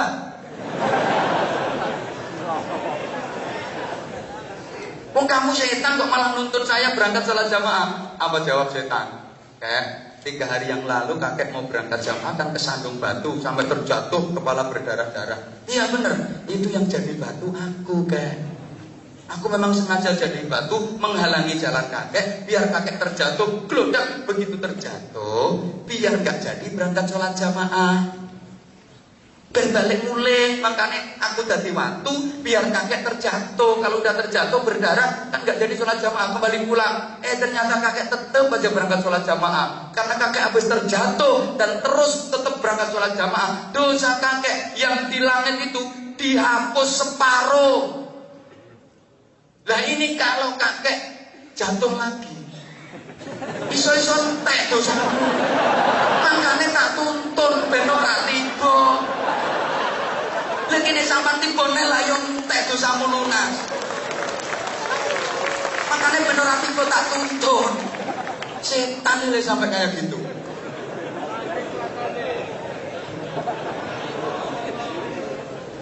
Ono setan sing bagian budok wong wudu, akhirnya dibikin was-was. Kayak udah wudu kalah belum, orang sholat itu juga digoda. Kan makanya ada tuh orang sholat itu yang enggak tadi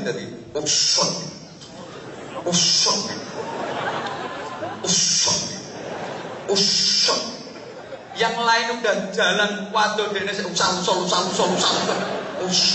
bahkan udah takbir aku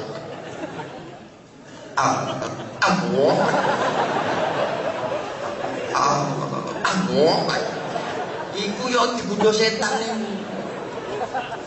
Makane rene ganggu liyane to.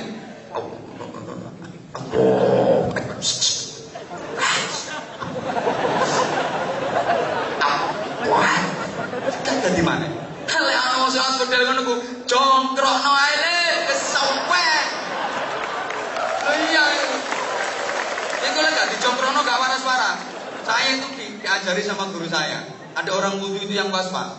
Wih, lek nyibo itu pakai jebol besar itu. Piyor. Wis rampung sampai tekan bualeni meneh karena was-was. Apa kata guru saya? Ambil jebolnya, tutup ndasnya. Kalau nggak kayak gitu nggak sembuh-sembuh. Nggak niat nutup ndasnya, tapi niat nutup setannya. Setan yang ganggu was-wasnya itu. Setan Masya Allah. Habis wudu masih diganggu sama setan. Didamoni. Iya. Dalane tutmu lagi didamoni. Makanya kadang wis mari wudu, isih krasa pletuk-pletuk. Itu dalane tut disebuli setan. Oh nganggo sedotan aku nganggo apa gak ro. Telatene koyo ngono. Pol telatene arep situ. Maka Al-Qur'an menyindir kalau saya mengatakan bahwa kita itu dengan setan ono hubungan dulur ya jangan marah. Memang ayat Qur'annya juga ada. Innal mubadzirina kanu ikhwanasy syayatin. Sesungguhnya orang-orang yang boros, menghambur-hamburkan hartanya, mereka itu adalah saudaranya setan. Dihambur-hamburkan untuk urusan duniawi. Nah, untuk menangkal setan itu uangnya dimasukkan ke kotak yang nanti lewat sebentar lagi. Modelnya kok gak gelem ngono sih jam piro saya iki. Nah, sebentar. Halo. Itu berarti fans beneran. Yang sudah kan ketika aku halo kono. Kene aku hai kono. Oh, berarti kene iki fansku yo akeh juga. Makane kok jemburin. Berarti udah lama ya kalian merindukan aku. Yang di atas sana juga rindu aku. Sama dong. Kamu rindu aku juga rindu kamu. Ini loh. Nah, terus kenapa sih Islam kok mengatur yang namanya ukhuwah? Nah, insya Allah ini akan disambung setelah pariwara berikut. Sponsor mono truk jenderal. Iki nyumbang kabeh ora. Karena ini ada pensuksesan pembangunan Masjid Agung Pegu. Saya mohon bantuan kepada Ustadz Miftah untuk membaturi saya. Ngancani gitu dan memandu penggalangan dana. Siap? Ikhlas? orang sedekah itu banyak gak apa-apa, yang penting ikhlas. Daripada sedikit tapi tidak. Nah, ini Ustaz lelang dulu apa keliling dulu? Hah? Keliling dulu. Nanti ada pelelangan yang dipandu oleh Ustaz Miftah. Tapi sebelumnya keliling dulu. Yang infaknya banyak saya doakan mudah-mudahan rezekinya semakin banyak.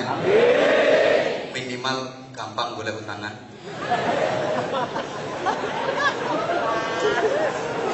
Kak, sholawatan cara Jawa sambil kita sama-sama baca doa bulan Rajab. Ini kan kita sudah memasuki bulan Rajab, bulan yang ke-7 dalam kalender Hijriah. Kan urutannya yang ke-7 ya. Kalau saya ngaji di Indonesia itu banyak orang Islam yang gak hafal kalender Hijriah. Itu tak kasih rumus. Kita lucu kalau kalender yang Masehi Januari, Februari, Maret sampai Desember kita hafal, tapi yang Muharram, Safar kita malah tidak hafal. Maka untuk memudahkan penghafalan itu tak kasih rumus Muso, Roro, Juju, Rosa, Rosan, Dul. Terus yang berguyu mesti Dul gitu. Nah ini rumus ini untuk mudah menghafalkan Muso, Roro, Juju, Rosa, Dul. Muso, Muharram, Safar. Roro, Rabiul Awal, Rabiul Akhir. Juju, Jumadil Ula, Jumadil Akhirah. Rosya, Rajab, Syaban. Rosya, Ramadan, Syawal. Dul. Nah, Dul Qa'dah, Dul Hijjah. Itu kalau dirangkum Muso, Roro, Juju, Rosya. Apalmu Dul tak.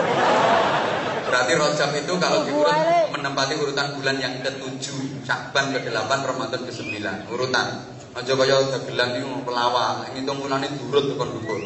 Pulau Jawa, Suro, Sapar, Mulut. Mulut iki bocangkem. Suro, Sapar, Mulut, batu mulut Jumatil awal, Jumatil akhir Rejab. Ruah, Poso, Sawal, Selo besar.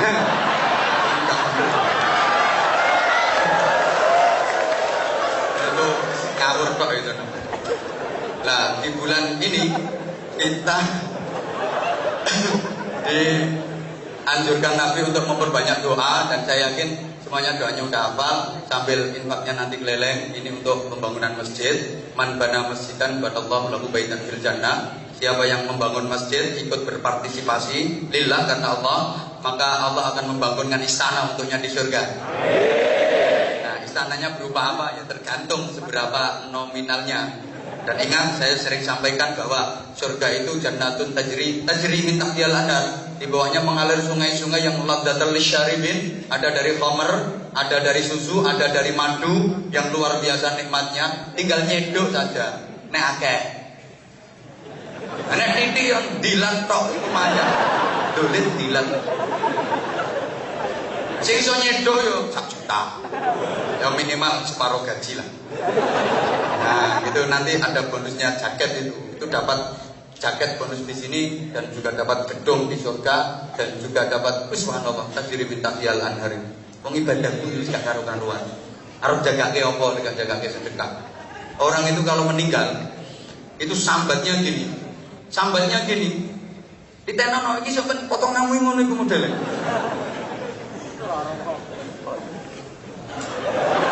Rabbi laula rji'uni la'alli a'malu shalihan fima taraktu kallan kum amlikum mimma razaqnakum min qabli ayati ahadukum maut fa yaqulu rabbi laula akhartani ila ajalin qarib fa asaddaqa wa akum minas shalihin. Merintih, ya Allah, tundalah kematianku sebentar saja ya Allah, sebentar saja. Kenapa dia merintih minta ditunda kematiannya? Fa asaddaqa, saya akan bersedekah ya Allah, saya akan bersedekah. Kenapa? Karena orang menjelang kematian itu sudah diketokkan, sudah ditunjukkan nama Allah bahwa sedekah itu luar biasa, bisa menolong, bisa membela, pahalanya luar biasa. Dia nggak ngomong saya akan melakukan wiridan ini, saya akan melakukan ibadah ini, tidak, tapi saya akan bersedekah. Bukan kok saya kalau dihidupkan lagi saya akan berangkat umroh, saya akan pergi haji, enggak, tapi fa'as-sadaqah. Karena memang mesti diketokke betapa sedekah itu punya nilai yang luar biasa. Yo nyelametkeun nang donya, yo nyelametkeun nang akhirat. Kepinginnya seperti itu. Nah, di sana juga ada bidadari yang cantik-cantik luar biasa. Mosok bidadari kok mek 1000.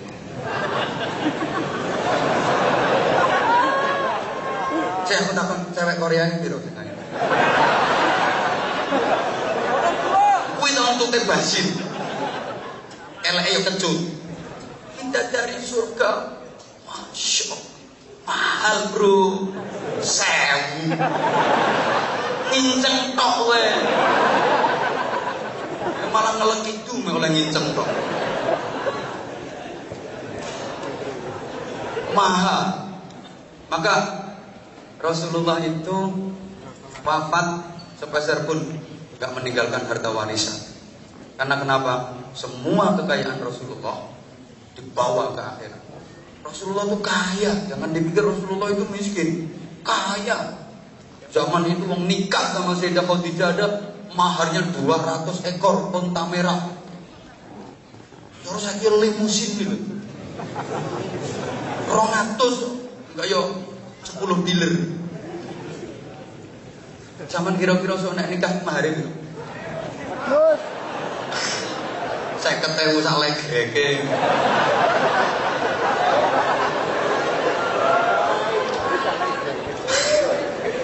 Aku biar kayak piro.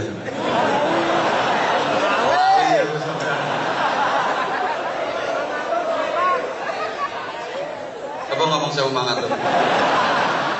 Menyah, kakean. Subhanallah. Tapi hartanya Rasulullah itu seluruhnya dibawa serta ke akhir. Apa sih yang akan menyertai kita? Toh mataul hayatin dunya. Dunia ini mataul ghurur, kehidupan yang menipu.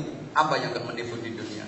Kekayaan, pakaian yang bagus, harganya mahal-mahal, menipu. Kita pasti akan kecewa. Ujung-ujungnya jadi gombal mukio. Makanan yang nikmat dibeli mahal-mahal, ujung-ujungnya jadi. Coba kita pikir, rumah megah mewah, ujung-ujungnya hancur lebur. Mobil mewah dibeli, ujung-ujungnya masuk rongsokan. Semuanya, istri cantik, senom ayu, tua, guyu zaman Melayu. Iya, kaya ono kae saiki disamak sak nyenengno wong, 10 tahun gak semedeni wong wis.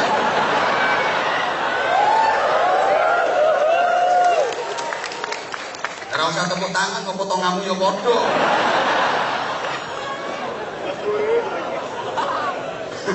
Yang akan kita bawa serta ya amal kita, di antaranya sedekah kita yang akan menyelamatkan kita. Maka sama-sama kita berdoa sambil keliling, nanti ada infak. Saya tirukan dulu doanya. Bismillahirrahmanirrahim.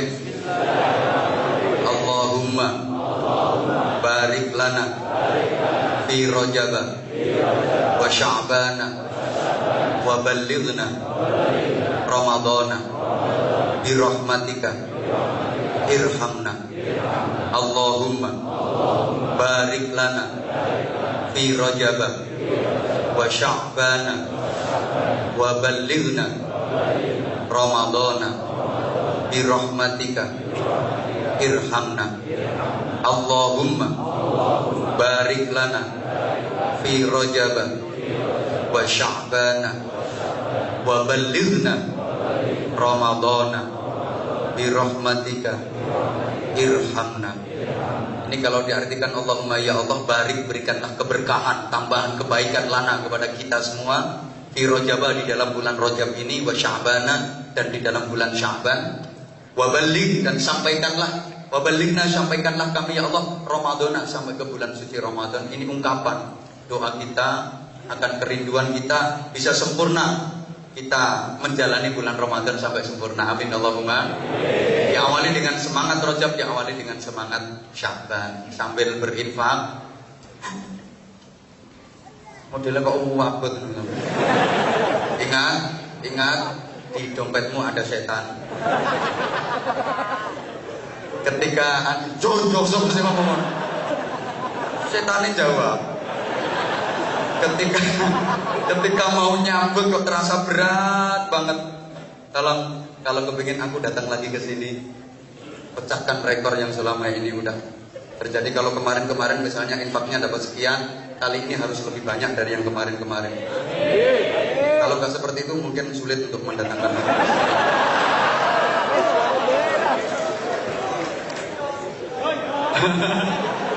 Dia ngomong yo paling 200 kan. Halo. Kira-kira masih ingin Anwar Zahid datang ke sini lagi apa enggak? Bener? Ya wes. Gratis, tidak apa-apa, gratis, tidak apa-apa.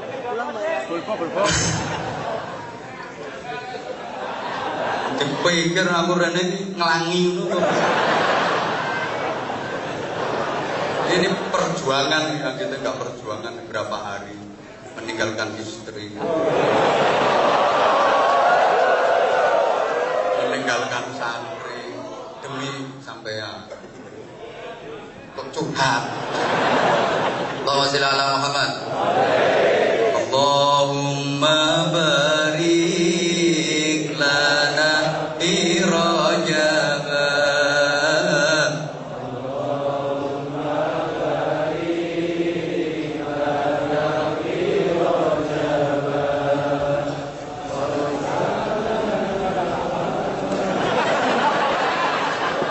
Ganti lambune dipakai apal ya. Allahumma barik lana fi Rajab wa Sya'bana wa ballighna Ramadana bi rahmatika irhamna wa ballighna Ramadana rahmatika irhamna. Ono kardus riwa kare nyaut riwi abot men baleni. Ono kardus riwa kardus njaluk diiseni sing iseni akeh seni bakal cepet rugi kok mati. Ya wes sakarepmu awas cepet mati tenan. Sing gak ngiseni ayo cepet baleni ngiseni. Teko kene mati kok didongakno sampeyan akeh. Sing ngiseni akeh gak ngiseni bakal cepet. Ayo donga Allahumma barik lana fi Rajab wa Sya'bana. Allahumma barik lana fi Rajab wa Sya'bana wa ballighna Ramadana bi rahmatika irhamna wa Ramadana bi rahmatika. Udah habis sholawat ini masih terus ngaji nih, saya separuh ini. Ono kardus keluyuran nyauto bro, sing ngobak tangane tok, lambemu melu aku. Nyauti ono kardus keluyuran aja golekkan sing maringi disayang pangeran gak maringi kancane irhamna wa ballighna Ramadana bi rahmatika irhamna. Ono kardus riwa kare nyaut riwi abot men baleni. Ono kardus riwa kardus njaluk diiseni sing iseni akeh rezeki gak ngiseni bakal cepet mati. Rugi kok mati. Ya wes sakarepmu awas cepet mati tenan. Sing gak ngiseni ayo cepet baleni ngiseni. Teko kene mati kok didongakno sampeyan akeh. Sing ngiseni akeh rezeki gak ngiseni bakal cepet. Ayo donga Allahumma barik lana fi Rajab wa Sya'bana. Allahumma barik lana fi Rajab wa Sya'bana wa ballighna Ramadana bi rahmatika irhamna wa Ramadana bi rahmatika. Udah habis sholawat ini masih terus ngajine, saya separuh ini. Ana kardus kelu nyauto bro, sing ngopal tangane tok, lambemu melu aku. Nyauti ana kardus kelu